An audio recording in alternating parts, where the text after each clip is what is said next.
Hello there, and welcome to this special journey through time.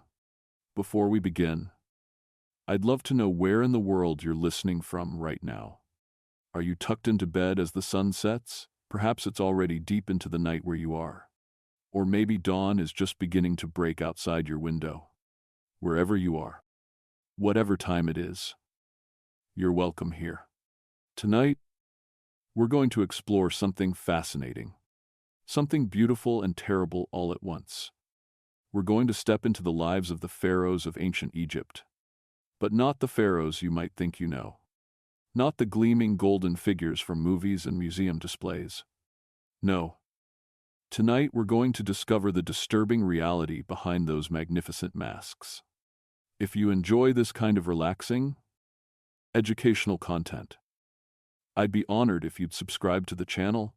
And if you find yourself drifting peacefully towards sleep as we journey together, well, that's exactly what this is for. Now, take a deep breath with me. Let it out slowly. Good. Let's begin.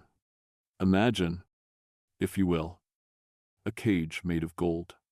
The bars are so beautifully crafted, so perfectly polished, that they catch the light and throw it back in dazzling patterns across the walls.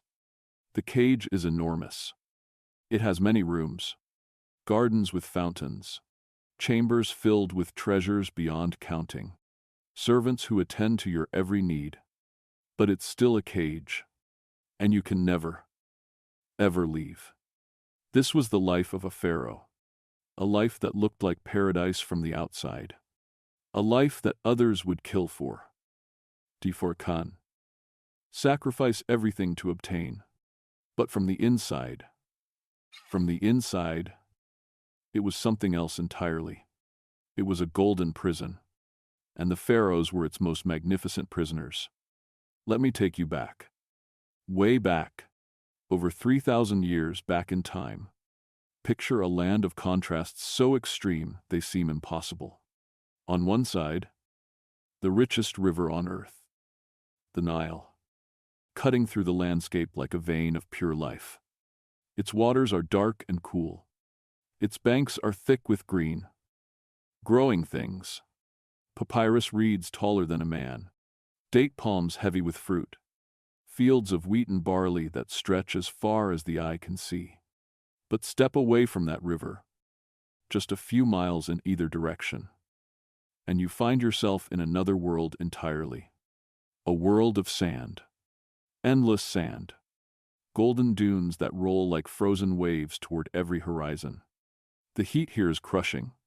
The silence is absolute. Nothing grows. Nothing lives. It's beautiful in its own way. This desert, beautiful and utterly merciless. And right there, right at the edge where the living green meets the lifeless gold, that's where they built it. Ancient Egypt, one of the most remarkable civilizations in human history. For 3,000 years, it endured. Think about that for a moment. 3,000 years. That's longer than Christianity has existed. That's longer than the United States has been a country by. Oh, about 2,700 years or so. It's a span of time so vast that the ancient Egyptians themselves looked back on their own ancient history with the same wonder we feel looking back at them. During those 3,000 years, the Egyptians achieved things that still seem impossible today. They built the pyramids. Of course, mountains of stone raised by human will alone. The Great Pyramid of Giza stood as the tallest man-made structure on Earth for over 3,800 years. 3,800 years. We've never built anything that held that record for even a fraction of that time. They developed one of the world's first writing systems. Those beautiful, mysterious hieroglyphics that look more like art than alphabet. Sacred writings carved into stone to last forever. They created a calendar with 365 days, tracking the movements of the sun and stars with uncanny precision. They knew exactly when the Nile would flood each year, down to the day. That knowledge meant survival. It meant civilization. They performed the world's first brain surgery. They had medical knowledge that wouldn't be rediscovered in Europe for thousands of years. They understood astronomy, mathematics, engineering, art, literature. They were, by any measure, brilliant. But here's something interesting. Something that tells you a lot about ancient Egypt if you stop to think about it. Their most impressive monuments. The structures they spent the most time on, poured the most resources into, designed with the most care. They were tombs, houses for the dead. All that brilliance, all that wealth, all that human effort, focused on one thing above all else: death. And what comes after? At the center of this death-obsessed civilization stood the pharaoh. Not a king. Exactly. Though we often use that word. Something more, something stranger. The pharaoh was a living god. Not a person chosen by God. Not a person blessed by God. The pharaoh was God. The god Horus in human form. Walking the earth. The son of Ra. The sun itself. If you lived in ancient Egypt and you saw your pharaoh, you didn't just bow. You fell flat on your face. You averted your eyes. You didn't speak unless spoken to. Because you weren't in the presence of a person, you were in the presence of the divine made flesh.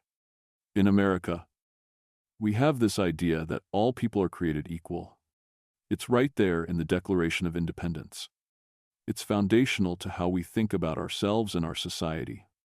The president is just a person, elected by other people, who can be criticized, questioned, even removed from office. But imagine if George Washington had been worshipped as an actual god. Imagine if every president after him claimed to be his literal divine child. Imagine if questioning the president's decisions was considered not just treason, but blasphemy against the universe itself. That was Egypt. And being that god, being that pharaoh, it was the most powerful position imaginable, and the most imprisoning. Think about what it means to be divine. Gods don't have bad days. Gods don't make mistakes. Gods don't feel fear or doubt or loneliness. Gods don't get sick. Gods don't age. Gods don't have petty thoughts or selfish desires or moments of weakness. Gods are perfect. Always. Now imagine being a human being who has to pretend to be that. Not for an hour. Not for a day. But for your entire life. From the moment you're old enough to understand what you are, until the moment you die. Every action you take has cosmic significance. Every word you speak carries divine weight. Every ritual you perform keeps the universe in balance. If you forget the words to a prayer, the Nile might not flood. If you face the wrong direction during a ceremony, the sun might not rise. If you show weakness, fear, humanity, the entire nation might collapse into chaos. At least, that's what everyone believes. What you're raised to believe. What you must make yourself believe. Because if you don't, if you start thinking of yourself as just a person, then what are you? What have you become? A fraud. A failure. The thing that will bring ruin to everyone and everything. So you can never stop performing. Never stop being God. Not even in your own head. The pharaoh lived in a palace. Of course, a palace so large it was like a small city. But he couldn't wander freely through it. Everywhere he went, he was accompanied by servants, guards, priests, officials, people watching, always watching, observing every gesture, every expression, looking for signs, omens, meanings. He couldn't choose his own clothes. Each garment had religious significance, had to be put on in a specific order, in a specific way. He couldn't eat what he wanted. His food was chosen for him, prepared according to sacred recipes, tested for poison, offered to gods before it ever reached his lips. He couldn't befriend anyone. Not really. Because how can you be friends with someone who falls on their face when you enter a room? Someone who believes you control whether or not the sun rises tomorrow. Someone who wants something from you. Always. Even if it's just to not be killed on a whim, and he couldn't escape. Not into sleep. Because even dreams were considered sacred visions. Not into privacy. Because privacy didn't exist for a god. Not into death. Because death for a pharaoh was just the beginning of a whole new set of obligations. The golden cage. Beautiful. Ornate. Absolutely inescapable. Now, you might be thinking, surely it wasn't all bad. Surely there were perks. The wealth, the power, the luxury. And yes, those things existed. The pharaohs had access to treasures that would make modern billionaires weep with envy. They commanded armies. They built monuments. They had hundreds of servants whose entire existence revolved around their comfort. But here's where things start to get disturbing. Because when you give one human being that much power over others, when you tell that person they're literally divine, when you remove every check, every balance, every consequence to their actions, something happens. Sometimes, that person tries desperately to be good, to be worthy, to live up to the impossible standard. And sometimes, that person becomes something else, something darker. Some pharaohs married their own sisters, their daughters, their mothers. They did this believing it kept their divine bloodline pure. But the result was genetic disaster. Children born twisted, sick, in pain. Some pharaohs had hundreds of servants killed and buried with them, believing these people would continue to serve in the afterlife. Imagine being chosen for that honor. Imagine the night before, knowing what the next day would bring. Some pharaohs became so paranoid, so convinced that everyone around them was plotting their death, which often they were, that they trusted no one. Slept in different rooms each night. Had food tasters? Had their own family members executed on suspicion alone. Some pharaohs poured the entire nation's resources into building their own tombs, monuments to themselves, stairways to heaven made of stone and the broken bodies of thousands of workers. And some pharaohs tried to change everything, to break free of the system, to be something other than what they were born to be. And they paid for it. Over the next hour or so, we're going to meet some of these pharaohs. We'll meet Hatshepsut, the woman who declared herself king and ruled better than most men, only to have her successor try to erase her from history entirely. We'll meet Akhenaten, who decided there was only one God, the sun disk, and that he alone could speak to it. His own people called him the heretic, the criminal. His city was abandoned. His name was struck from every record. But we still remember him, still wonder about him. We'll meet Tutankhamun, the boy king who became the most famous pharaoh of all time, not because of anything he did in life, but because his tomb survived intact. Because we can look at his golden mask and see, really see, the face of a god. We'll meet Ramesses II, who ruled for 66 years, fathered over 100 children, and built so many monuments to himself that you can barely visit an ancient Egyptian site without seeing his name carved into stone. And we'll meet Cleopatra, the last pharaoh, the one who spoke 9 languages, seduced Julius Caesar, loved Mark Antony, and chose death by snakebite over being paraded through Rome as a conquered prize.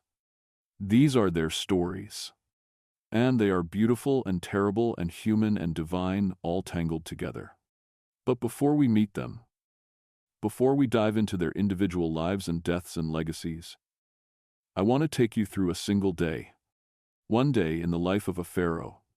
From the moment the sun rises to the moment it sets, from the sacred morning rituals to the political machinations, to the lonely evening in a chamber full of servants who see him as anything but human.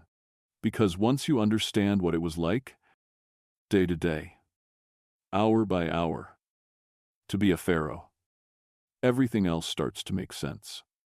The marriages that horrify us, the sacrifices that haunt us, the obsessions that define them, it all makes a kind of terrible, the logical sense when you understand the cage they lived in.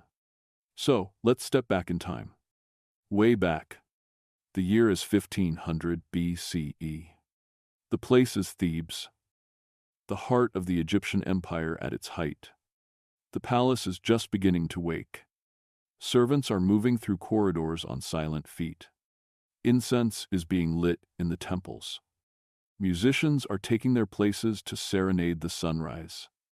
And somewhere in the center of all this, in a chamber hung with silk and guarded by men who would die for him without question, a young man is sleeping. He's in his 20s, strong, healthy, or at least he appears to be. Tomorrow, he'll be dead, poisoned by someone close to him. But tonight he doesn't know that. Tonight he simply sleeps and dreams. Do gods dream? Do they have nightmares? Do they wake in the dark? Heart pounding, afraid we'll never know. But in a few moments, he'll wake. And when he does, his day will begin. A day like every other day of his reign. A day of ritual and responsibility and crushing. Absolute loneliness. The sun is rising now. The light is touching the tops of the palace walls. The blind musicians begin to play. Soft, gentle, the sound of morning itself. And the pharaoh's eyes open. His day has begun. The performance can start. Let's watch. In the next part of our journey, we'll follow him through that day. We'll see what he sees. Feel what he might feel. Understand why being the most powerful person in the world might also make you the most trapped. We'll witness the rituals, the bathing, the dressing, the prayers, the judgments, the performances, all of it designed to maintain the illusion, to keep the cosmic order, to make sure everyone, including the pharaoh himself, continues to believe in the divine nature of his rule. And slowly, as we watch, we'll start to see the cracks. The moments where the human shows through the god. The fear, the doubt, the desperate loneliness of being worshipped by everyone and truly known by no one. But that's for the next chapter. For now, let the images settle. The golden cage, the impossible burden, the 3,000 years of civilization built on the shoulders of people who were called gods but bled like anyone else. Rest easy. Let the desert sands and ancient mysteries lull you towards sleep. And when you're ready, we'll continue. We'll walk a day in the sandals of a god. We'll discover what it cost. Thank you for being here. Thank you for listening. If you're finding this relaxing, if it's helping you unwind or drift towards sleep, I'd be grateful if you'd leave a like on the video. And if you'd like more content like this, deep dives into history told in a calm and soothing way, please do subscribe. For now, rest, dream of golden deserts and limestone temples and the eternal mystery of the pharaohs who built for forever but couldn't escape the cage of their own divinity. Sleep well. The first sound the pharaoh hears is music. Not an alarm, not a voice. Music, soft and deliberate. The gentle plucking of harp strings, the whisper of a flute, the quiet rhythm of a drum that sounds almost like a heartbeat. The musicians are blind. This is important. This is intentional. Blind musicians can't see the pharaoh in his most vulnerable state, emerging from sleep, before the divine mask is firmly in place. They can't witness the moment when he's just a man, confused and half-dreaming. Reaching for consciousness, they've been waiting outside his chamber for hours, standing in the dark, listening for the change in his breathing that signals he's beginning to wake. They time their music perfectly. It must begin as he transitions from sleep to waking. Not before. Not after. They've practiced this their entire lives. The sound drifts through silk curtains and fills the chamber with something that feels almost like dawn itself. Though the sun hasn't yet touched the palace walls, the pharaoh's eyes open. For just a moment, perhaps half a heartbeat. He's simply a young man waking up. Perhaps he thinks about a dream. Perhaps his body aches from yesterday's ceremonial processions. Perhaps he's thirsty. But that moment passes, because now the servants are entering, barefoot, so their footsteps make only the softest whisper against the cool limestone floor. Their heads are bowed. They don't look at him. They wouldn't dare. Not yet. Not until the rituals have transformed him from sleeping man into waking God. There are 30 of them entering now. 30 people whose only purpose is to prepare him for the day ahead. They've been awake since long before midnight. Preparing themselves, they've bathed. They've purified themselves. They've said their own prayers. Because to touch the pharaoh's body, even in service, even with permission, is to touch the divine. One mistake, one slip, one moment of clumsiness or forgetfulness could mean death. Not metaphorical death. Not the loss of their position. Actual death. Execution. Because errors in the sacred routine could, they all believe, throw the entire universe out of balance. And they've seen it happen before. The head servant, an older man named Ptah-hotep, who has served 3 pharaohs in his lifetime, approaches the sleeping platform. He carries a golden basin filled with water from the Nile. Not just any water. This water was collected at dawn yesterday, blessed by priests, left overnight in the temple to absorb the prayers of the sleeping gods. He kneels beside the pharaoh. The pharaoh sits up. He extends his hands, palm up, as he's been taught since childhood. Always palm up for the morning purification. Never palm down. That would be the gesture for evening. And to confuse the two would be catastrophic. Ptah-hotep pours the water over the pharaoh's hands. The water is cold. The pharaoh doesn't flinch. Gods don't feel discomfort. The water runs down his fingers, drips onto the floor where other servants are already waiting to catch every drop in smaller basins. Nothing can touch the floor. The pharaoh's body is too sacred. Even the water that's touched his skin must be collected, taken to the temple, offered to the gods. While this happens, another servant approaches from behind. Carefully, so carefully, he begins to unwrap the linen that the pharaoh sleeps in. Because even at night, even in sleep, the pharaoh must be wrapped in sanctified cloth. He can't touch ordinary bedding, can't risk contamination from the mundane world. The cloth is removed in a specific order. First, the outer layer, which represents the sky. Then the middle layer, which represents the air. Then the inner layer, which represents earth. Each layer is folded with reverent precision and carried away to be washed in sacred water and dried in sacred smoke and stored for tonight. Nothing is wasted. Nothing is treated casually. Now the pharaoh stands. The room he slept in is enormous. In America, we might think of a presidential bedroom as large, perhaps a few hundred square feet. This chamber could contain a small house. The ceiling disappears into shadows high above. The walls are covered in painted hieroglyphics that tell the story of the sun god's journey through the night, which is, of course, also the pharaoh's journey, because he is the sun god's son.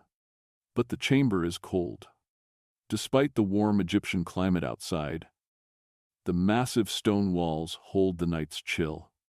The pharaoh's breath creates small clouds in the air. His skin prickles with goosebumps. He doesn't acknowledge this. He can't. Gods don't feel cold. The servants form two lines, creating a pathway toward the bathing room. As the pharaoh walks between them, they begin to chant, quietly, rhythmically, words in Old Egyptian that even they don't fully understand anymore. The chant is thousands of years old. It's a spell of protection, a prayer for the day ahead, a reminder to any malevolent spirits that this is sacred ground. The bathing room is warmer. Thankfully, braziers burn in the corners, creating a thick haze of incense that makes the air shimmer. The scent is overwhelming. Myrrh, frankincense, lotus oil, cedar resin. Each one has symbolic meaning. Each one is believed to offer protection against different spiritual dangers. In the center of the room is the bath itself. Not a modern bathtub. This is more like a shallow pool set into the floor. The stone is dark green, carved from a single piece of jade that took craftsmen 3 years to hollow out. The water inside is milky white, clouded with natron salt and perfumed oils. The pharaoh steps into it. The water comes up to his knees. Servants immediately surround the bath. 10 of them, each holding different implements. Brushes made from palm fiber, stones of pumice, cloths of the finest linen, containers of various pastes and oils. And now comes the part that would shock most modern observers. They begin to shave him. Everything. His head, his face, his chest, his arms, his legs. Every single hair on his body must be removed. Because in Egyptian belief, body hair is associated with animals, with the chaotic, untamed, wild. And the pharaoh must be above that. Must be perfectly smooth, perfectly controlled, perfectly unlike ordinary mortals. The process takes nearly an hour. It's not comfortable. The copper razors, even when perfectly sharpened, scrape and burn. The natron salt in the water stings every tiny cut. The pharaoh's skin turns pink, then red. His scalp tingles. His eyes water from the incense smoke. He doesn't complain, doesn't wince, doesn't move except when directed to do so. He's been doing this every single day since he was 7 years old. Since the day his father died and he became pharaoh. For him, this is normal. This is simply what happens. What must happen? When the shaving is complete, new servants approach with new oils. These are the anointing oils. 7 different kinds, applied in a specific order. Each one has been blessed by a different priest in a different temple dedicated to a different god. First, the oil of Ra, golden and thick, rubbed into his scalp where the crown will sit. Second, the oil of Horus, clear as water, massaged into his eyes so he'll see with divine clarity. Third, the oil of Thoth, scented with ibis feathers, applied to his ears so he'll hear the wisdom of the gods. Fourth, the oil of Ptah, mixed with ground lapis lazuli, rubbed into his throat so his words will carry creative power. Fifth, the oil of Anubis, dark and pungent, applied to his chest to protect his heart. Sixth, the oil of Osiris, green with crushed malachite, rubbed into his abdomen to promise resurrection. Seventh, the oil of Seth, the most carefully applied of all because Seth is the god of chaos, rubbed into the soles of his feet so he'll have the strength to walk through disorder without faltering. Each application comes with prayers, chanted by the servants, whispered by the priests who have now entered the room. The air is so thick with incense and steam and the scent of oils that it's hard to breathe. The pharaoh's skin gleams. He looks less like a human now, more like a statue. Something carved and polished and perfect. And they're only halfway through the morning preparations. Now comes the makeup. Because this isn't vanity. This is armor. The kohl for his eyes isn't just decoration. It's ground from galena and malachite, substances believed to have protective properties. The black kohl around his eyes will ward off the evil eye. The green kohl will honor Horus. Together, they'll make his gaze powerful enough to command both men and spirits. A servant, one of the few women allowed in these inner chambers, approaches with a palette and brush. Her hand must be perfectly steady. The lines she draws must be exact. They must extend to his temples in straight, unwavering strokes. They must be symmetrical within a hair's breadth. Last year, a servant's hand shook. The line wavered. She was removed from service immediately. No one knows what happened to her after that. The other servants don't ask. This servant's hand doesn't shake. When she finishes, the pharaoh's eyes are transformed. They look larger, more intense, almost inhuman in their perfection. When he looks at someone, it's not a man looking at them. It's something else. Something that makes them want to fall to their knees. Which is, of course, the point. Now the dressing begins. The pharaoh doesn't dress himself. Of course he doesn't. Each garment is sacred. Each must be put on in the correct order, facing the correct direction, while the correct prayers are recited. First, the linen kilt, pleated so perfectly that each fold is exactly 1 finger width apart, held in place by a belt decorated with gold and carnelian. The belt buckle shows the pharaoh's cartouche, his name written in hieroglyphics inside an oval that represents eternity. Second, the pectoral, a massive collar of gold and lapis lazuli that covers his chest and shoulders. It weighs nearly 10 pounds. The designs on it tell a story in miniature. The pharaoh receiving life and power from the gods. It's so heavy that after a full day of wearing it, his shoulders ache and his neck is stiff. He's been wearing it since he was 7. He'll wear it until he dies. Third, the armbands, gold bands around his biceps, inscribed with spells of protection, gold bracelets around his wrists, each one representing a different nome, a different region of Egypt. 22 bracelets in total. They click and jingle when he moves. Fourth, the sandals. Not ordinary sandals. These have platforms of gold leaf over wood, raising him several inches above the ground, literally elevating him above other mortals. They're uncomfortable. They make walking difficult. But that's acceptable. Gods don't need to move quickly. Fifth, and finally, the crown. There are several crowns, each for different occasions. For this morning's temple ritual, he'll wear the pshent, the double crown, the white crown of Upper Egypt fitted inside the red crown of Lower Egypt. It's made of leather covered in gold leaf, shaped like an impossibly tall cone. It weighs 11 pounds. 2 servants lift it carefully and lower it onto his head. They have to position it exactly right. Too far forward and it will press on his forehead, causing headaches. Too far back and it will overbalance him. They make tiny adjustments, checking from every angle. When they're satisfied, they step back. The pharaoh stands there, transformed. He weighs perhaps 20 pounds more than he did when he woke up. The crown makes his neck ache. The pectoral makes his shoulders burn. The platform sandals make his calves tight. The oils and makeup make his skin itch.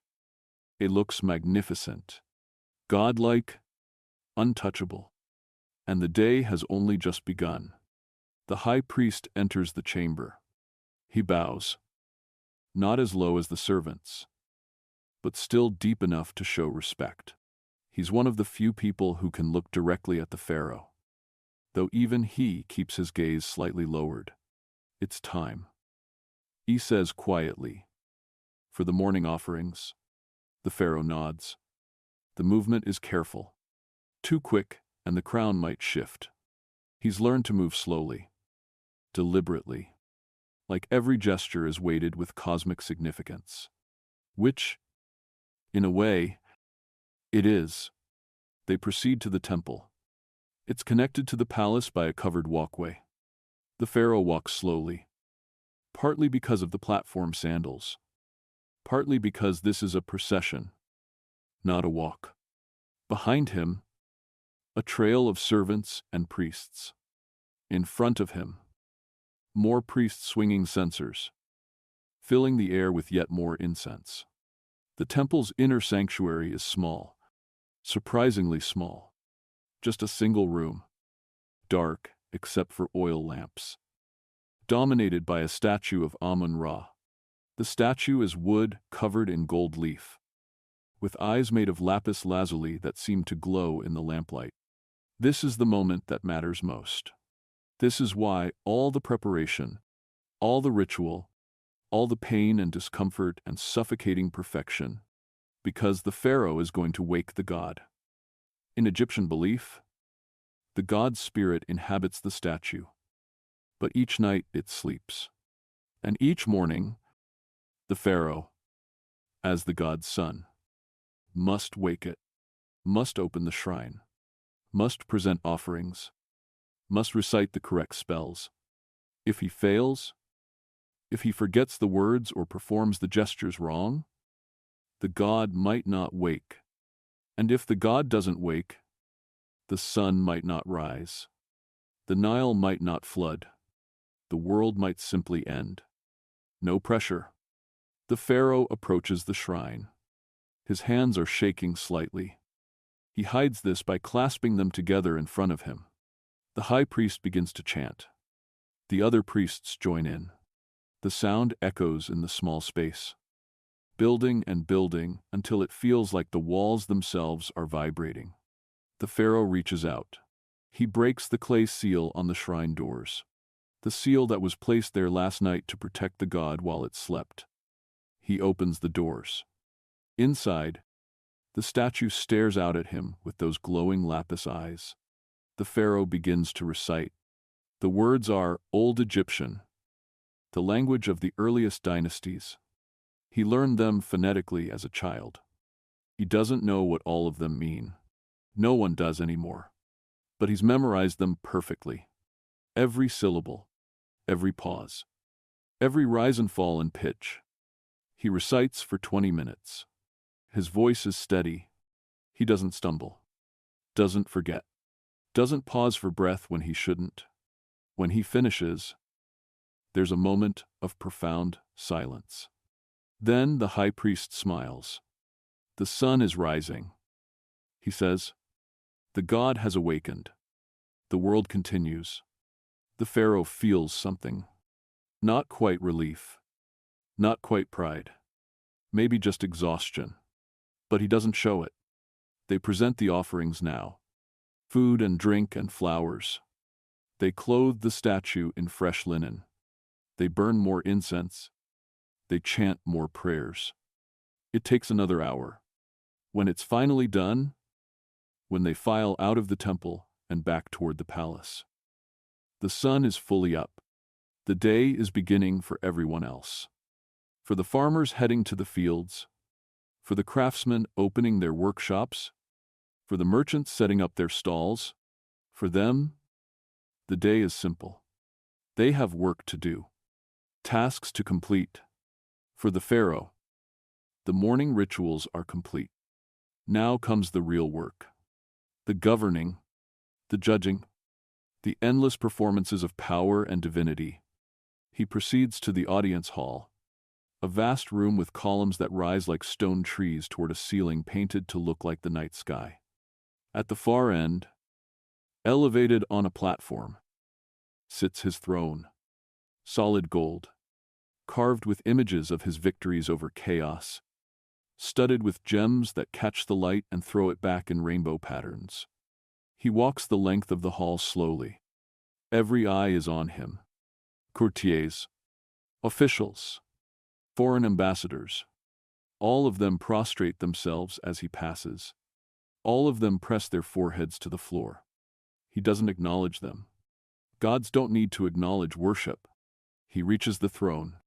He sits. The crown is so heavy. The pectoral is cutting into his shoulders. He wants to shift position, to ease the discomfort. But he can't. He must sit perfectly still, perfectly upright, perfectly divine. The vizier approaches. He's an older man, cunning and intelligent. He bows. He begins to read from a scroll. The day's business. Disputes to settle. Trade agreements to approve. Building projects to oversee. Reports from the provinces. News from the borders. The pharaoh listens. He makes decisions. Yes. No. Consider further. Bring me more information. Execute him. Reward her. Build it. Destroy it. His word is law. Absolute. Final. There's no appeal.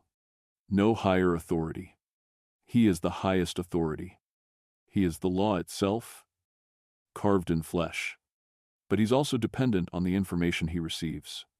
And he knows, though he can't say it aloud, that his vizier and officials could be lying to him, could be manipulating him, could be plotting against him. Last year, 3 officials were executed for embezzlement. The year before, 5 priests were banished for plotting rebellion.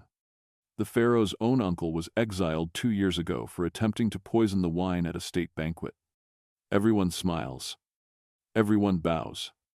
Everyone pledges loyalty. And the pharaoh trusts none of them. Hours pass. The business continues. The pharaoh's back aches from sitting so still. His neck throbs from the weight of the crown. His stomach growls with hunger. But he can't eat. Not here. Not in public. Gods don't need food. Not visibly. Finally, as the sun reaches its zenith, the morning session ends. The courtiers file out. The pharaoh is allowed to stand, to move, to return to his private chambers. A meal is waiting. But even this isn't simple. Even this is ritual.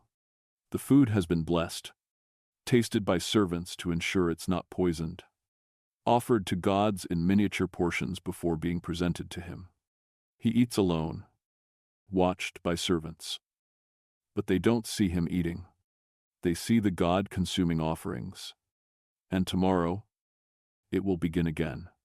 The musicians, the bathing, the oils, the makeup, the crown, the rituals, the audiences, the performances. Every day, for the rest of his life, the golden cage is comfortable, luxurious beyond measure. But it's still a cage. And there's no key. Now we need to talk about the things that make us uncomfortable. The things that historians sometimes gloss over or explain away with cultural relativism. The things that, even understanding the context, even knowing the religious beliefs, still make us pause and feel something twist in our stomachs. Because the pharaohs didn't just live strange lives. They engaged in practices that, to our modern eyes, seem almost incomprehensible. And yet, to them, these practices made perfect sense. They were logical. They were necessary. They were sacred. Let's start with marriage. In ancient Egypt, the royal family wasn't like other families. They couldn't be, because they weren't just people. They were divine. They carried the blood of the gods flowing through their veins. And that blood, they believed, could not be allowed to mix with ordinary mortal blood. It had to stay pure, perfectly, absolutely pure. So pharaohs married their sisters, not metaphorically, not in some symbolic sense, actually married them, full siblings, born of the same mother and father. They married them, shared beds with them, had children with them. Sometimes they went further. Sometimes a pharaoh would marry his own daughter, or his mother, or his granddaughter, creating family trees that looped back on themselves in ways that make geneticists today wince, just looking at the diagrams. The reasoning was religious. In Egyptian mythology, the god Osiris married his sister Isis. This was the divine template, the perfect example. If the gods did it, then surely the god-king on earth should do the same. It was also political. If pharaohs married outside the family, it created complications. Which family would rise in power? Which relatives would claim influence? Better to keep everything within the immediate royal household. Simpler, cleaner, more controlled.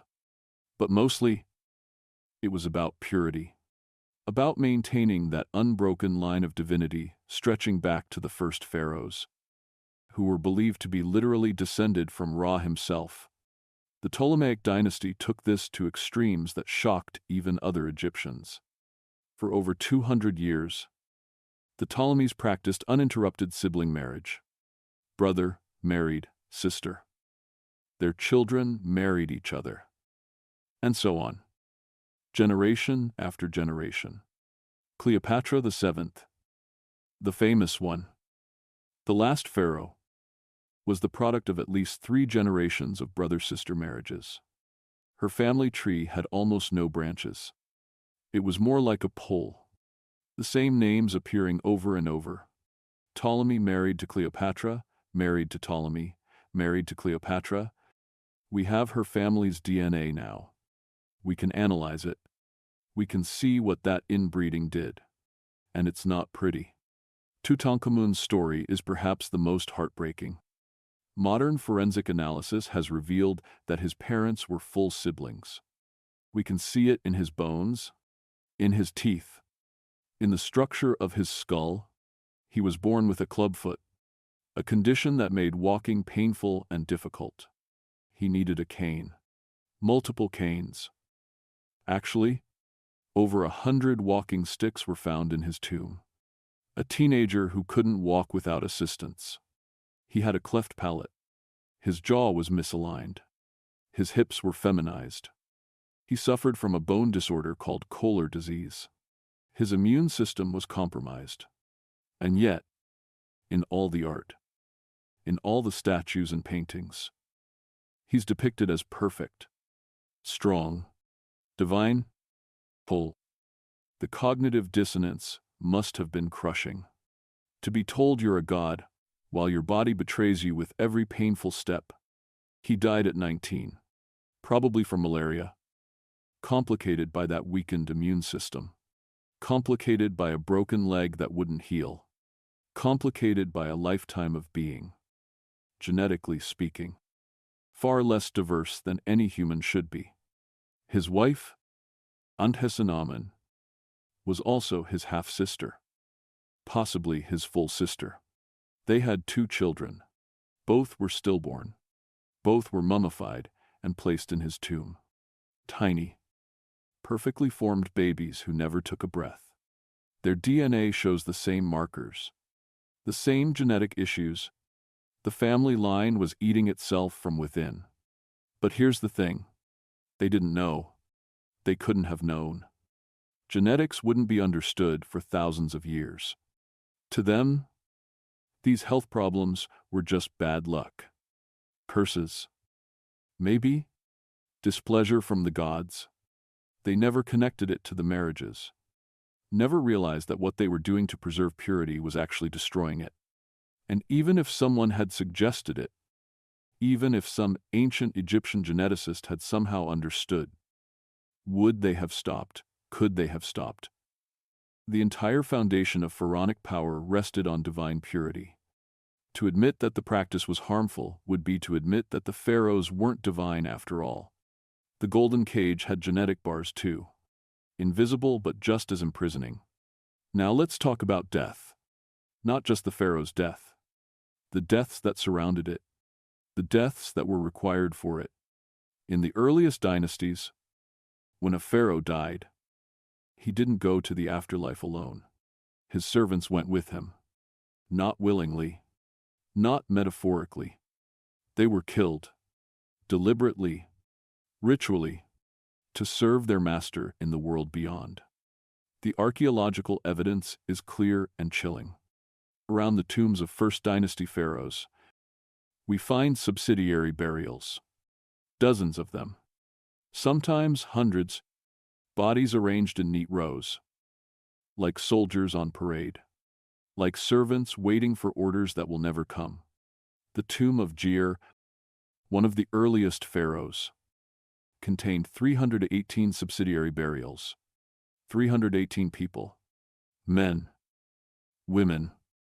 Some, possibly even children. All killed when the pharaoh died. How were they killed? The evidence varies. Some skeletons show signs of strangulation. Marks on the neck bones consistent with rope or wire tightening until breath stopped. Some show blunt force trauma to the skull. Quick deaths. Probably. Efficient. A blow from behind. Unexpected. And it's over. Some show no obvious cause of death, which might mean poison. A cup of wine, laced with something that made them drowsy, then stopped their hearts. Perhaps that was considered merciful. Perhaps it was reserved for the favored ones. Were they volunteers? Did they believe it was an honor to die with their pharaoh? Some might have. Religious indoctrination is powerful. If you're raised from childhood to believe that serving the pharaoh is the highest purpose, that dying with him means eternal glory, then maybe you'd go willingly. But 318 people, all volunteers, all true believers, probably not. More likely, some were volunteers and some were selected. Chosen. Told they had the honor of accompanying the God King into eternity. Told they should be grateful. What do you do in that situation? Do you run? Where would you go? This is Egypt. The pharaoh's reach extends to every corner of the kingdom. Do you plead, to whom the pharaoh is dead? The priests are conducting the rituals. The decision has been made. Do you accept? Convince yourself it's an honor. Pray that the afterlife is real. That you'll serve in golden halls instead of just ceasing to exist. We'll never know what they thought. What they felt? We only know they died. And they were buried in the positions they'd held in life. Servants crouched as if still ready to serve. Guards standing at attention. Concubines arranged as if asleep. Frozen in service forever. This practice faded over time. By the end of the Old Kingdom, by the time the Great Pyramids were being built, human sacrifice had mostly stopped. They'd found other ways. Shabti figurines. Small statues placed in the tomb that were believed to magically come to life in the afterlife and perform labor for the deceased. Much more convenient. No one had to die. Just carve a few hundred wooden servants and you're set for eternity. But the psychological damage was done. The precedent was set.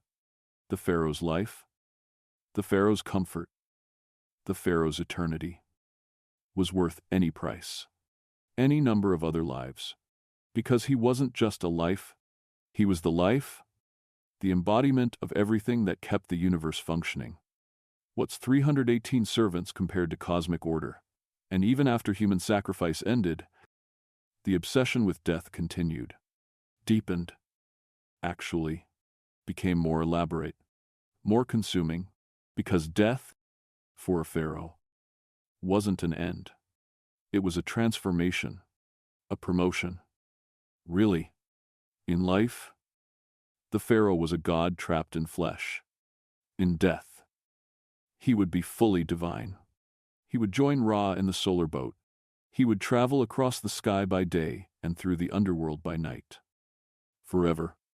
But to achieve that, everything had to be perfect. The body had to be preserved. The tomb had to be properly equipped. The rituals had to be performed without error.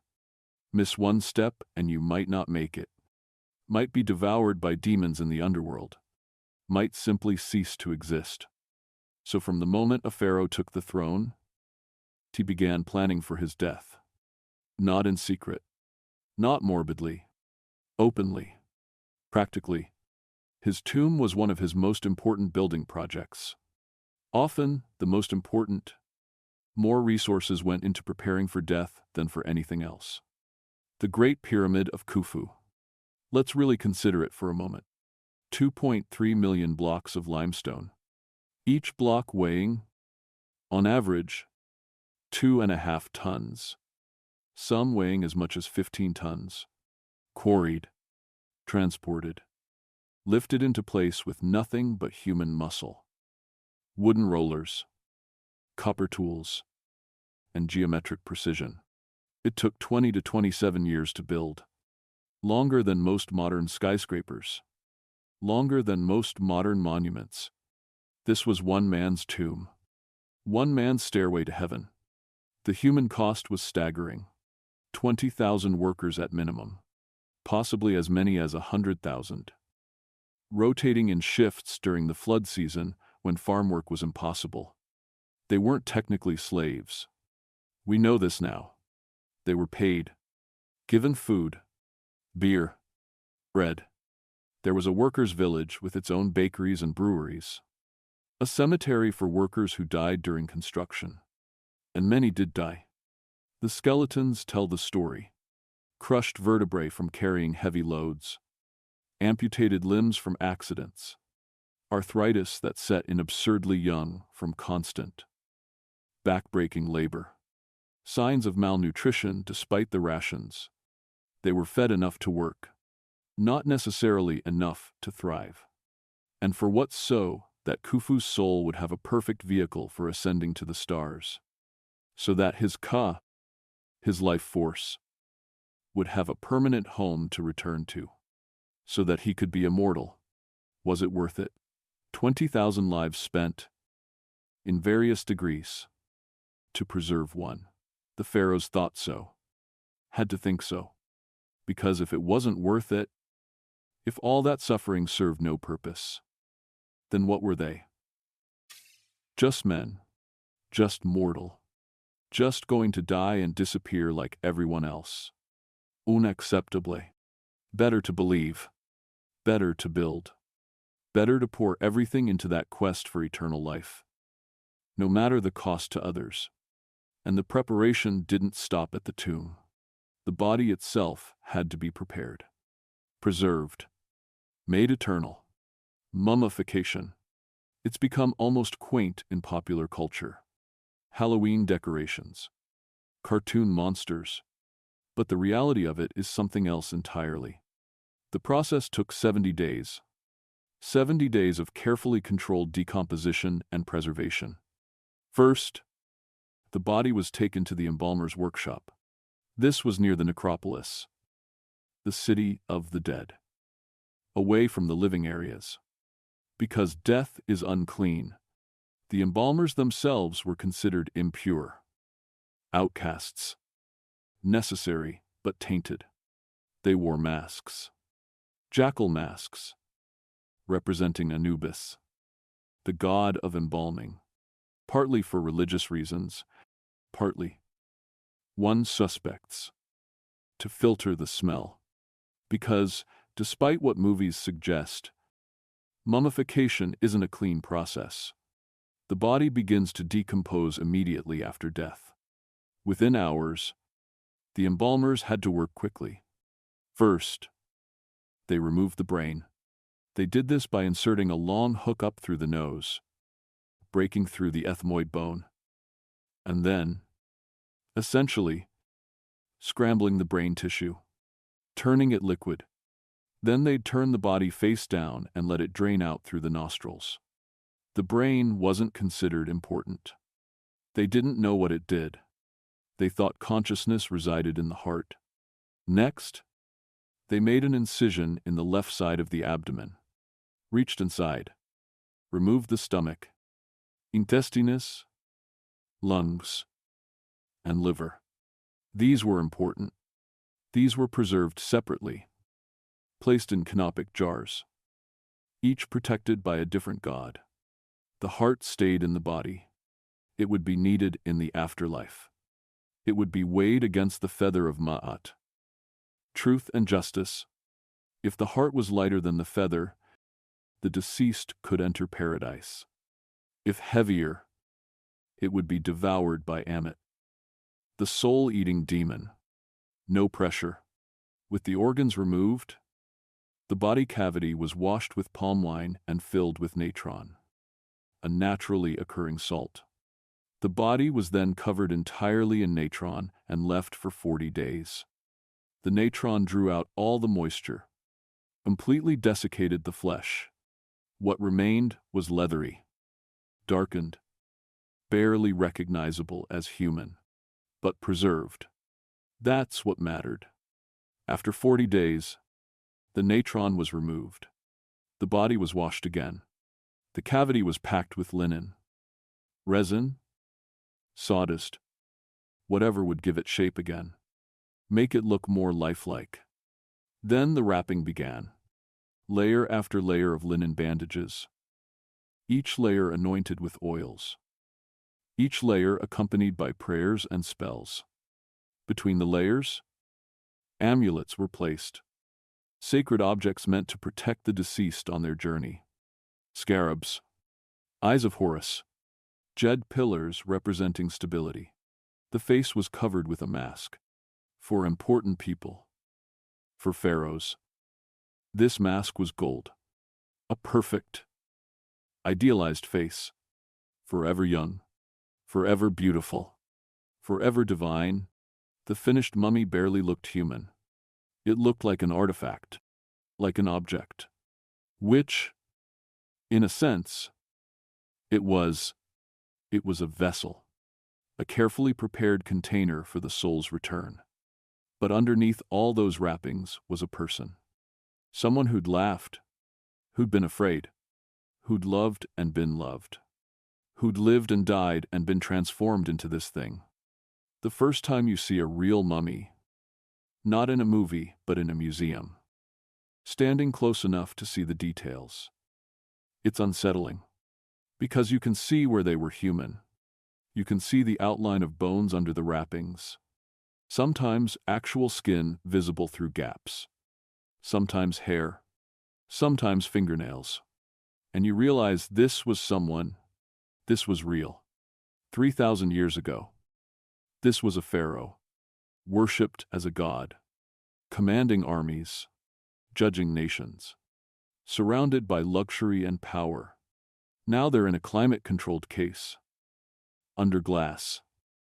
Stared at by tourists eating ice cream. Is this the immortality they wanted? Being a curiosity, an artifact, a Halloween decoration, or would they rather have been forgotten entirely? Allowed to rest in peace in their hidden tombs? We'll never know. We can't ask them. We can only look at what they left behind. The tombs filled with treasures. The thousands of objects buried with them. Food and wine and furniture and clothes and games and weapons and jewelry and everything. Absolutely everything they might need in the afterlife. Tutankhamun's small tomb contained over 5,000 objects. 5,000. And his tomb was tiny. Hastily prepared. Because he died unexpectedly young. Imagine what the tomb of Ramesses II must have contained. Or Khufu's. We'll never know. Those tombs were robbed thousands of years ago. Stripped. Violated. The immortality they'd paid so dearly for. Stolen by common thieves looking for gold. Maybe that's the real lesson. The real disturbing truth at the heart of all this. You can't buy immortality. Can't build it. Can't marry for it. Can't sacrifice for it. Can't mummify your way into it. The pharaohs tried everything. Gave up their freedom, their health, their humanity, sacrificed thousands of others, poured entire nations' worth of resources into monuments and tombs and rituals. And in the end, they died anyway, turned to dust anyway, were forgotten anyway, until archaeologists dug them up and put them in museums. Is that immortality being remembered? But not in the way you intended. Being famous? But as a cautionary tale, having your name known, but your life misunderstood. The pharaohs disturb us not because they were monsters. They disturb us because they were human. Because they wanted what we want. To matter. To be remembered. To somehow escape the inevitable. And because they had the power to pursue that want to its logical, terrible extreme. They show us what happens when one person has too much power. When one person's desires outweigh everyone else's lives. When the quest for immortality becomes more important than the value of mortality. They built monuments that lasted thousands of years. But they also built cages. For themselves, for their families, for their people. Golden cages. But cages nonetheless. And now, having seen the darkness, having confronted the disturbing realities of these divine lives, we need to meet them as individuals, not as abstract pharaohs, but as specific people who lived these impossible lives and left their marks on history. Some of them tried to be good within the system. Some tried to break it. Some embraced its worst aspects. Some were victims of it. Some were monsters. Some were heroes. Most were both. Let's meet them now. Let's see their faces, hear their stories, understand their choices. Let's see what happens when humans try to be gods. Now let's meet them, not as distant figures carved in stone, but as people, complicated people who made choices, good and terrible, within the impossible constraints of their golden cages. We'll start with someone who refused to accept the bars at all. Her name was Hatshepsut. She was born into royalty, daughter of Thutmose I. She married her half-brother, Thutmose II. As was expected, when he died young, his son from another wife, still a child, was next in line. Thutmose III. Her stepson, Hatshepsut, became regent. This was normal. This was acceptable. A woman could guide a child pharaoh until he came of age. That happened sometimes. It wasn't unprecedented. But then Hatshepsut did something that was unprecedented. She declared herself pharaoh. Not regent. Not queen. Pharaoh. King. The living Horus. The son of Ra. All the titles that had only ever belonged to men. She didn't just claim the title. She transformed herself to fit it. In statues and carvings, she had herself depicted with the false beard that pharaohs wore, with a bare, muscular chest, with the full regalia of kingship. She even changed the pronouns used to describe her in official texts. From she to he, from queen to king. Think about what that took. The audacity of it. The sheer force of will required to look at 3,000 years of tradition and say, "No, I will be different. I will be king." And she was good at it. Her reign lasted over 20 years. 20 years of peace and prosperity. She didn't focus on military conquest like most pharaohs. She focused on trade, on architecture, on making Egypt wealthy rather than just powerful. She sent trading expeditions to Punt, a mysterious land to the south, probably modern-day Somalia or Ethiopia. They brought back gold, ebony, myrrh, live myrrh trees, which was extraordinary. She had the whole expedition documented in detailed reliefs on her mortuary temple. That temple, Deser Deseru, is one of the most beautiful structures in Egypt, built into the cliffs at Deir el-Bahari, rising in elegant terraces, columns so perfectly proportioned they seem to float. It's still standing today, still breathtaking. She built monuments throughout Egypt. She restored temples that had fallen into disrepair. She strengthened Egypt's economy. By all accounts, she was a successful pharaoh. But after she died, her stepson did something cruel. Thutmose III. Finally, sole ruler, after decades of waiting, ordered her name erased, her images defaced, Her statues smashed. He tried to write her out of history entirely. Was it personal resentment, anger at being kept from power for so long, or was it something else? Was it the need to restore proper order? To erase the anomaly of a woman king? To make it as if she'd never existed? We don't know his reasoning. We only know what he did. For 3,000 years, it worked. Hatshepsut was forgotten. Her name lost. Her achievements attributed to others. Until archaeologists started piecing together the clues. Seeing the erasures. Finding the hidden statues. Realizing that the gaps in the historical record concealed someone important. Now we know her name. We've even found her mummy. Identified through DNA testing. She died in her 50s. Probably from cancer. Judging by the bone lesions, she was buried in an unmarked tomb. Hidden away. Protected by priests who remembered, even if official history didn't. She achieved a kind of immortality. Not the kind she planned.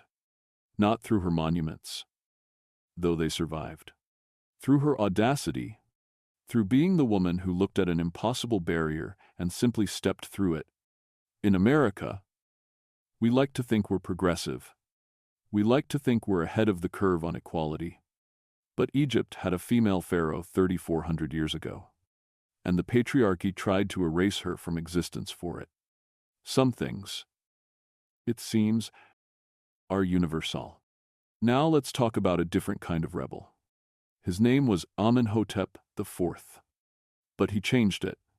Changed it to Akhenaten. Devoted to Aten. Devoted to the sun disk. Devoted to the one god he decided was the only god that mattered. In a civilization with thousands of gods, with temples to Amun and Ra and Osiris and Horus and Hathor and Thoth and Anubis and dozens more. Akhenaten said no. There is only one God. Only Aten. Only the sun itself. And I am the only one who can speak to it. The audacity of this is hard to overstate. The Amun priesthood was one of the most powerful institutions in Egypt. They controlled vast wealth. They had political influence. They were intermediaries between the people and the divine. And Akhenaten just fired them, closed their temples, confiscated their property, declared their gods false, moved the capital to a new city in the middle of nowhere. A city dedicated entirely to Aten. He called it Akhetaten, the horizon of Aten. We call it Amarna today. Why did he do this? Was it genuine religious vision? Was he a mystic who genuinely believed he'd seen the truth? Or was it political, a power play to break the priesthood's influence? Or was it madness? Because there's something strange about Akhenaten, something that shows in every depiction of him. He didn't look like other pharaohs. Other pharaohs were shown as strong, perfect, idealized, athletic bodies, handsome faces, divine proportion. Akhenaten was shown with an elongated skull, wide hips, a protruding belly, an unusually long face, almost alien features. Was this accurate? Did he actually look like this, or was it some kind of artistic statement, showing his divine androgyny, his transcendence of normal human categories? Some scholars think he had Marfan syndrome, a genetic disorder that causes elongated limbs and skeletal abnormalities. Others think it's just stylistic, the Amarna art style that he commissioned. We don't know. His mummy has never been definitively identified. What we do know is that he was devoted to his wife, Nefertiti, the most beautiful woman in Egypt. Maybe the most beautiful woman in the world. If we believe the famous limestone bust that survived, they're shown together constantly in the art of Amarna, holding hands, embracing, playing with their 6 daughters. It's shockingly intimate, shockingly personal for royal art. Most pharaohs were shown distant, formal, divine. Akhenaten and Nefertiti are shown as a couple in love. But then Nefertiti disappears from the record. Just vanishes. Around year 14 of Akhenaten's reign. She's gone. Did she die, fall from favor, take a different name and rule as co-regent? Some evidence suggests that after Nefertiti disappeared, Akhenaten married one of his daughters, Ankhesenamun, the daughter who would later marry Tutankhamun, his son, possibly also his grandson. The genetics of this are nightmare fuel. And while Akhenaten was conducting his religious revolution, Egypt was falling apart. He was so focused on Aten that he ignored everything else. Military dispatches went unanswered. Territories were lost. The economy suffered. The people were confused, angry, lost without their traditional gods. When Akhenaten died, around age 40, his son inherited a mess. That son was a child, maybe 8 or 9 years old. His name was Tutankhaten, devoted to Aten. Within a few years, pressured by advisors, by priests, by the weight of a collapsing nation, the boy changed his name to Tutankhamun, devoted to Amun, the old god, the traditional god. The Amarna experiment ended. The city was abandoned. Akhenaten's name was struck from the king lists. He became the heretic, the criminal, the one who nearly destroyed Egypt. And yet, the hymn to Aten that Akhenaten wrote is beautiful, genuinely beautiful. It rivals the biblical psalms in its poetry, its wonder at creation, its sense of divine presence in everything. Some scholars see echoes of it in Psalm 104. Wonder if, maybe, Akhenaten's monotheism influenced early Hebrew thought. Wonder if this madman, this heretic, this failed pharaoh, might have inadvertently helped birth the religious traditions that would eventually dominate the world. We'll never know. What we know is that he tried to break free, tried to change everything, and failed, and was forgotten, until we dug up his city and remembered him again. The boy who became Tutankhamun, who tried to clean up the mess, didn't fare much better. We've talked about him already, about his genetic disasters, his clubfoot, his pain, but let's sit with his story a little longer, because Tutankhamun is the most famous pharaoh in the world. And it's such a strange fame. He didn't do anything remarkable. He didn't build great monuments. He didn't win decisive battles. He didn't rule for long. He died at 19, having spent most of his reign as a puppet for his advisors. He's famous because he was forgotten, because his tomb, small and hastily prepared, was hidden in the Valley of the Kings beneath the rubble from a later tomb, because grave robbers missed it, because it survived, miraculously intact, for 3,200 years. In 1922, Howard Carter found it, spent nearly a decade excavating it, cataloged over 5,000 objects. The golden mask, the nested coffins, the throne, the chariots, the beds, the clothes, the jewelry, the food, the wine, the games, the shrines, the statues, all of it preserved, all of it showing us, for the first time, exactly how a pharaoh was buried. When Carter first peered through the hole in the sealed door, holding up a candle, Lord Carnarvon behind him asked, "Can you see anything?" Carter's reply has become famous. Yes. Wonderful things. Wonderful things. For a boy who suffered, who struggled, who never got to be just a kid, who carried the weight of an empire while his bones ached and his body failed him. His tomb shows us how much they tried to give him in death that he couldn't have in life. Comfort, wholeness, eternity. The mummy shows us what they couldn't give him. His body was damaged during mummification. His chest was crushed. His heart is missing. His penis was mummified separately. at an angle that suggests some kind of fertility ritual. Even in death, he couldn't just rest. He had to be perfect, had to be prepared for eternity. His 2 stillborn daughters were mummified and buried with him. Tiny things. Never got to live. Never got names.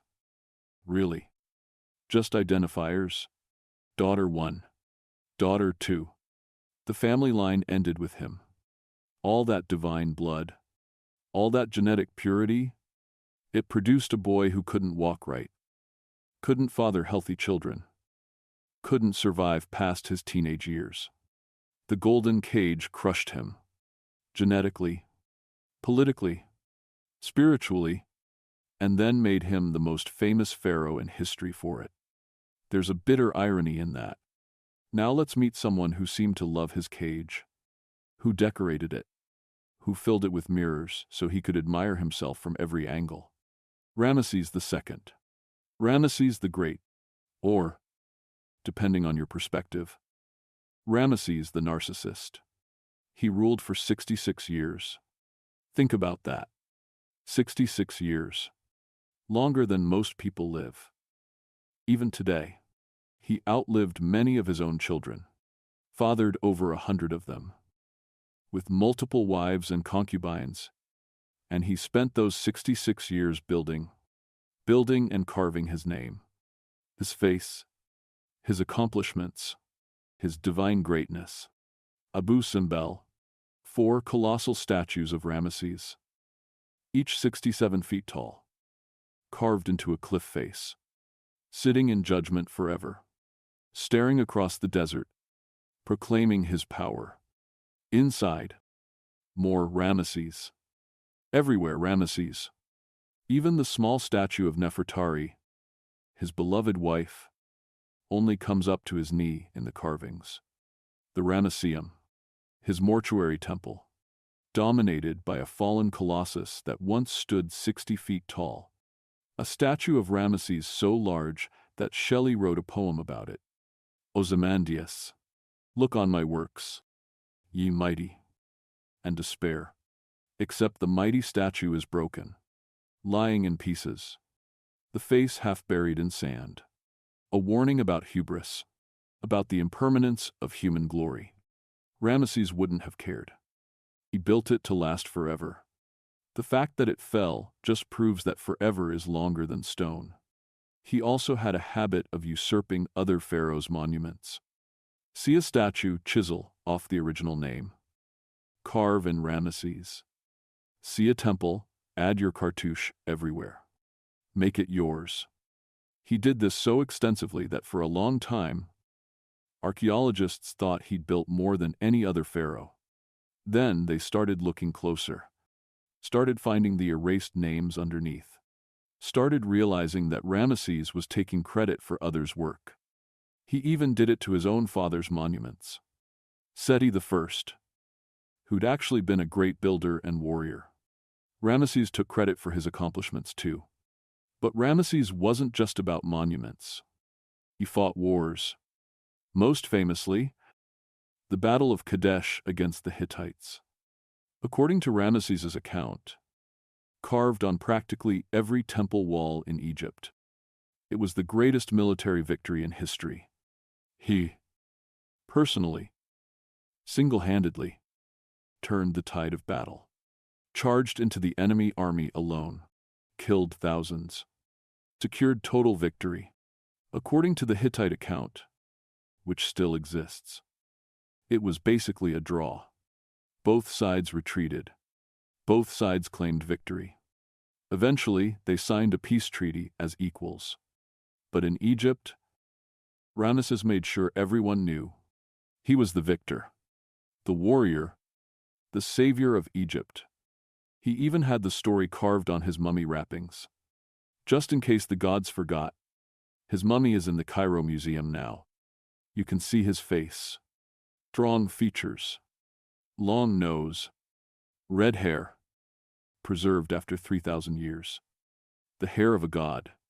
He died in his 90s. Old, worn out, his body finally giving up after nearly a century of use. His teeth were abscessed, his arthritis severe. He was probably in constant pain toward the end. But he got what he wanted. Immortality. We're still talking about him. Still impressed by his monuments. Still teaching about him in schools? Does it matter that he was a narcissist, that he stole credit? That he may have been a mediocre warrior, inflating his own legend? He won. He's remembered. He's Ramesses the Great. The Golden Cage's greatest success story. The prisoner who convinced himself he was free. Finally, let's talk about the last pharaoh. Cleopatra the Seventh. She wasn't Egyptian. Not ethnically. She was Ptolemaic. Greek. Macedonian. The product of generations of Greek rulers who'd taken over after Alexander the Great conquered Egypt. And the product of generations of incest. Brother-sister marriages. Uncle-niece marriages. All in the name of keeping power in the family. But Cleopatra was brilliant. Spoke 9 languages, including Egyptian, which her ancestors had refused to learn.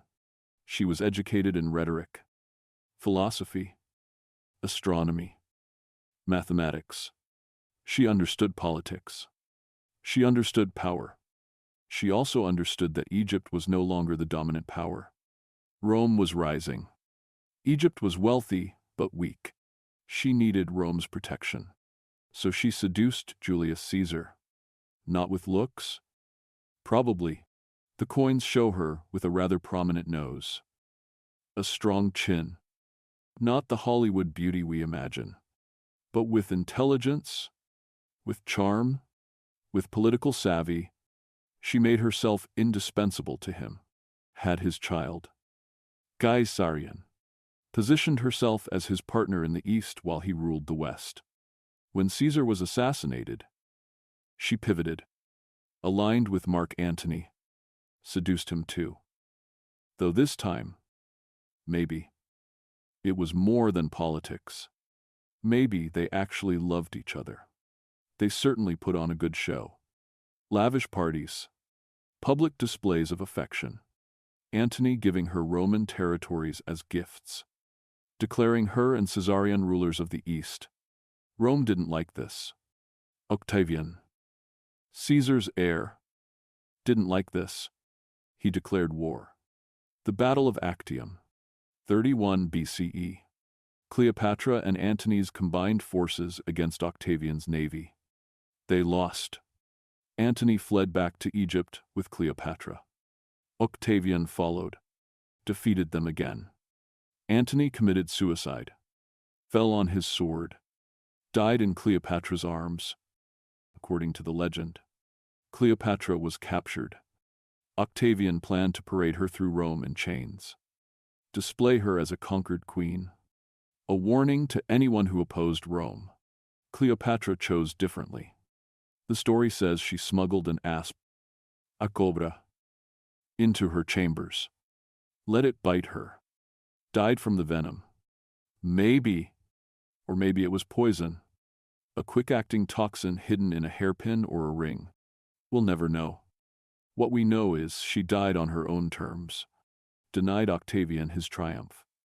Denied Rome its prisoner. Took control of the one thing she had left. Her death.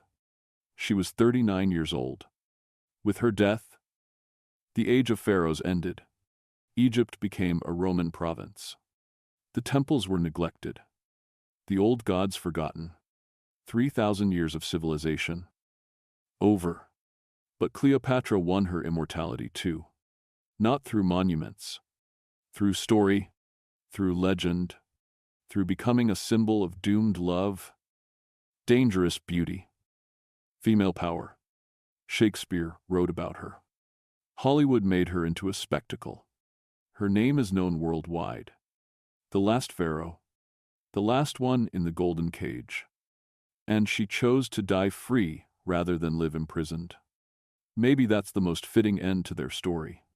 These 5 pharaohs, Hatshepsut, Akhenaten, Tutankhamun, Ramesses, Cleopatra, different in almost every way. different times, different challenges, different choices, but all trapped in the same golden cage, all struggling with the same impossible burden, all human beneath the divine masks. Some tried to break free. Some decorated their prison. Some were broken by it. Some made it work for them. Some chose death over imprisonment.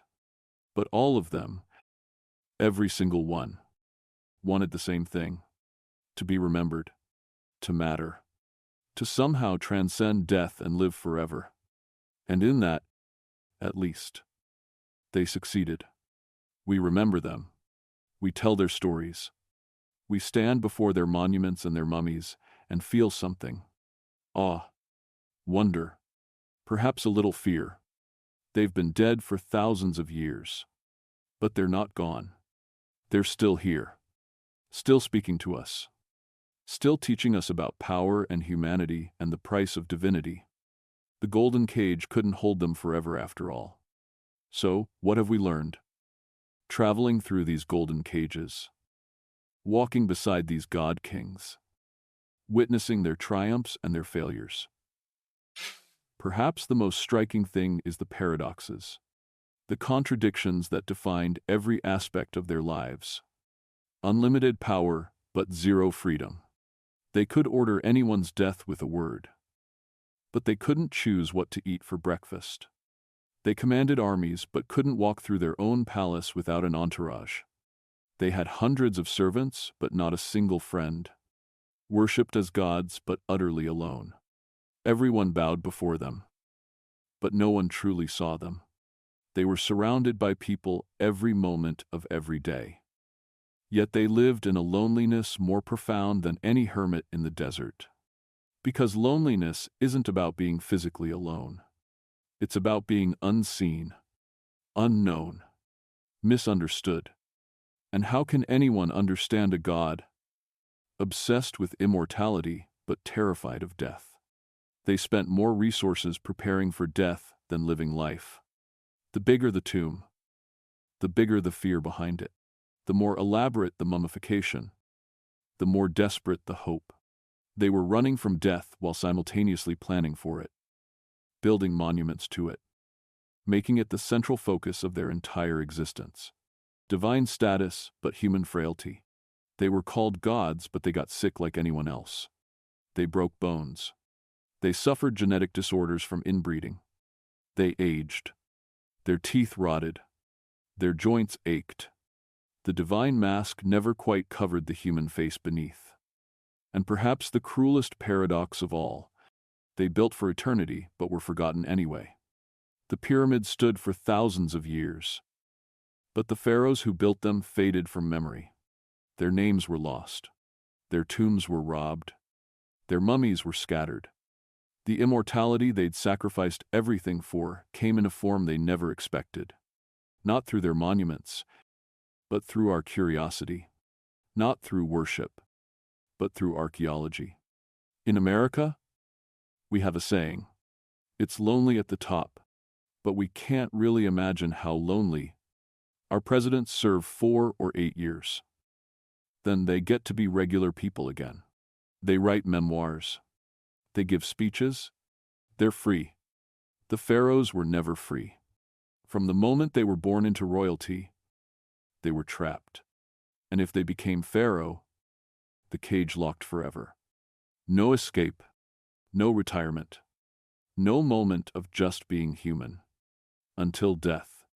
And even then, even in death, they had obligations, rituals to perform, judges to face, a journey through the underworld where demons waited to devour them if they made one wrong step, forever performing, forever divine, forever imprisoned.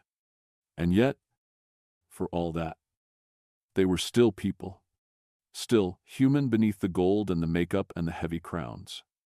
They still felt fear. They still wanted love. They still hoped for something beyond the next day. The next year, the next ritual. Some of them tried to be good, tried to use their impossible power wisely, tried to make Egypt prosper. Some of them broke under the pressure.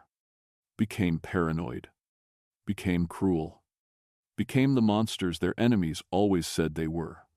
And some of them tried to break free entirely, tried to change the system, tried to be something other than what thousands of years of tradition demanded.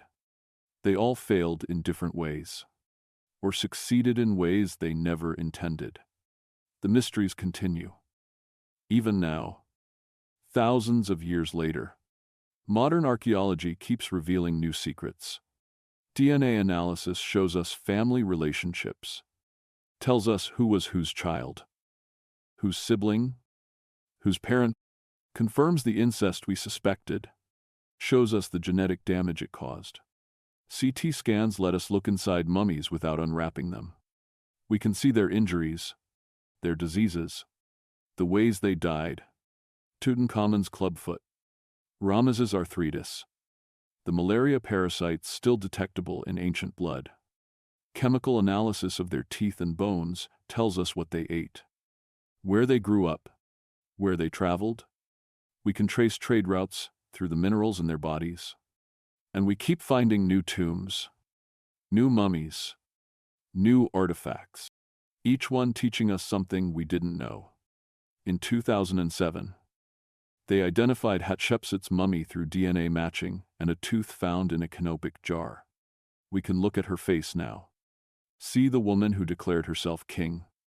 In 2010, DNA testing confirmed that Tutankhamun's parents were full siblings, gave us the genetic proof of what killed him. In 2012, new research on Ramesses III's mummy revealed that he was murdered. His throat was cut.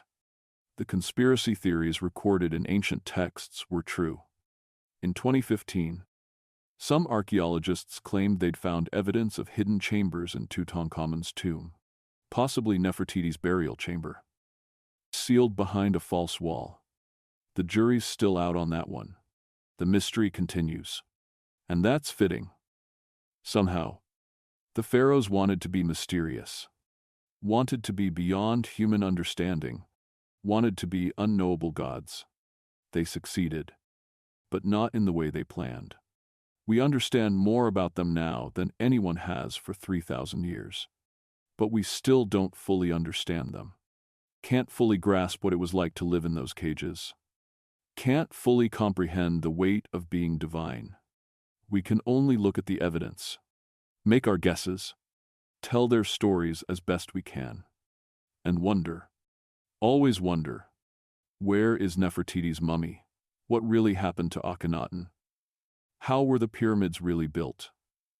What secrets are still buried under the sand, waiting for someone to find them? The pharaohs keep their secrets even now, even in death, even with all our technology and our science and our curiosity. Maybe they're having the last laugh after all. So what do these ancient god kings teach us? What can we learn from their golden cages and their desperate quests for immortality? First, perhaps, that power doesn't equal happiness. The pharaohs had more power than anyone alive, more power than most people in history. They could do anything, command anything, take anything, and many of them were miserable, paranoid, trapped, performing constantly, never able to rest, never able to be real. In our modern world, we often think that if we just had more power, more control, more money, more influence, we'd be happy. The pharaohs suggest otherwise. They had everything, and it wasn't enough, couldn't be enough, because the human heart needs things that power can't provide. Genuine connection, understanding, freedom to be imperfect. Second, that immortality comes through story, not monuments. The pyramids are impressive, genuinely awe-inspiring. But we don't remember Khufu because of his pyramid. We remember him because of the story, the ambition, the audacity, the human will to build something that touches the sky. We remember Cleopatra not because of her monuments, most of which are lost or destroyed, but because of her choices, her intelligence, her doomed love, her defiant death. We remember Tutankhamun not because of his reign, which was brief and uneventful, but because of his tragic life, his pain, his beautiful tomb, his golden mask. The stories last longer than the stone. Third, that trying to control everything means losing control. The more rituals the pharaohs created, the more anxious they became. The more they tried to ensure the perfect outcome, the more things could go wrong. Akhenaten tried to control Egypt's entire religious life. It collapsed around him. In our modern lives, we try to control things too. Plan everything. Schedule everything. Optimize everything. The pharaohs suggest that maybe, just maybe, that's not the path to peace. Fourth, that what we're born into shapes us but doesn't have to define us. Hatshepsut was born a woman in a world that said women couldn't be pharaohs. She became one anyway. Akhenaten was born into a world of many gods. He chose one god, even trapped in their roles, even imprisoned by tradition. Humans find ways to choose, to rebel, to be themselves. We're not so different. We're born into families, cultures, expectations. We can accept them entirely, or we can push back, find our own paths, make our own choices. The cage is real, but it's not necessarily locked. And fifth, perhaps most importantly, that death comes for everyone, rich or poor, powerful or powerless, god or mortal. The pharaohs spent their entire lives, spent their entire civilization's resources, trying to escape death or at least make it comfortable. And they all died anyway, turned to dust anyway. Their bodies decayed despite the mummification. Their tombs were robbed despite the precautions. Their names were forgotten despite the monuments. Until we dug them up again. Until we remembered them again. Until we started telling their stories again. And that's the strange, beautiful irony. They achieved immortality, just not the way they expected. They live on, not in the afterlife they prepared for so carefully, but in our imagination, in our museums, in our stories. Every time we tell their tales, they live again. Every time we look at their artifacts, they touch us across the millennia. Every time we wonder about their lives, they're present. The pharaohs disturb us because they show us ourselves, our own fears of death, our own desire to matter, our own loneliness in a world of billions, our own cages, perhaps not made of gold, but just as real. They were human, gloriously, terribly, beautifully human. Capable of great achievements and great cruelty, of wisdom and madness, of love and paranoia. Just like us. The difference is that they had the power to act on those impulses without limit, to build monuments to their egos, to sacrifice others for their fears, to reshape civilization around their obsessions. And that's what makes them disturbing. Not that they were different from us, but that they were the same. Just with fewer constraints, fewer consequences, more power to be the fullest version of themselves, for better and for worse. Why can't we stop thinking about them?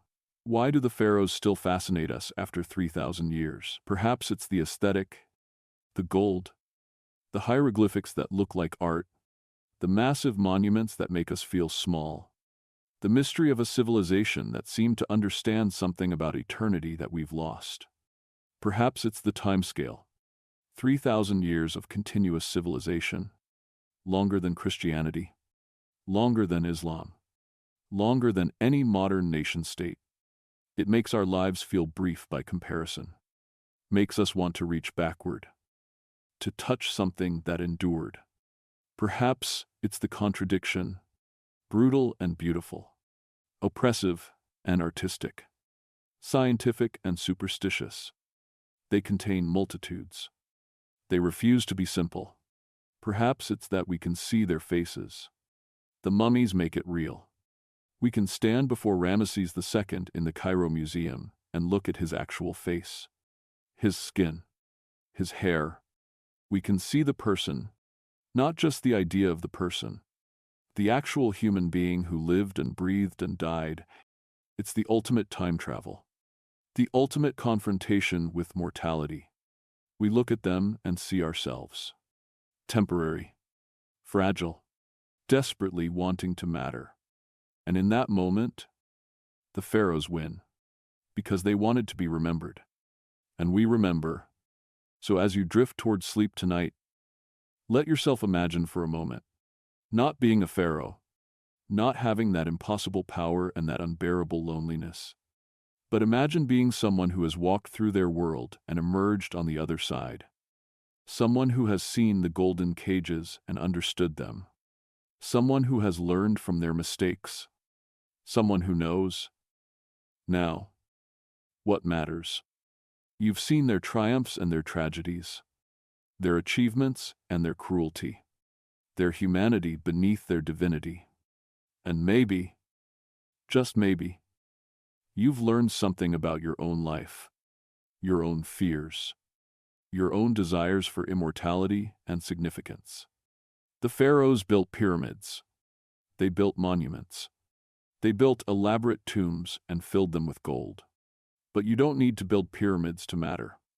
You don't need gold to be remembered. You don't need divine status to be significant. You just need to be human. Genuinely, fully, imperfectly human. To love and be loved. To create something, anything, that touches others. To be kind when you have power over others. To be brave when the cage seems locked. The pharaohs were trapped by their divinity. You're free by your mortality. You can make mistakes. You can change. You can choose differently tomorrow than you chose today. That's a gift the pharaohs never had. So rest now. Let the images of golden deserts and ancient temples fade. Let the weight of their stories settle like sand. Let the mysteries remain mysterious for now. The pharaohs sleep in their museums and their tombs.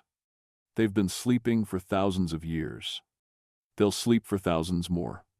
But you are alive, right now, in this moment, free in ways they never were, unburdened by divine expectations, unperfected, unfinished, beautifully, wonderfully human.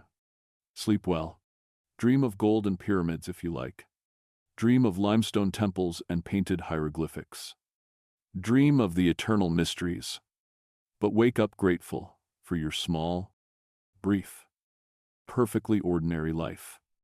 Because that's something even the mightiest pharaoh would have envied. The freedom to simply be. Good night.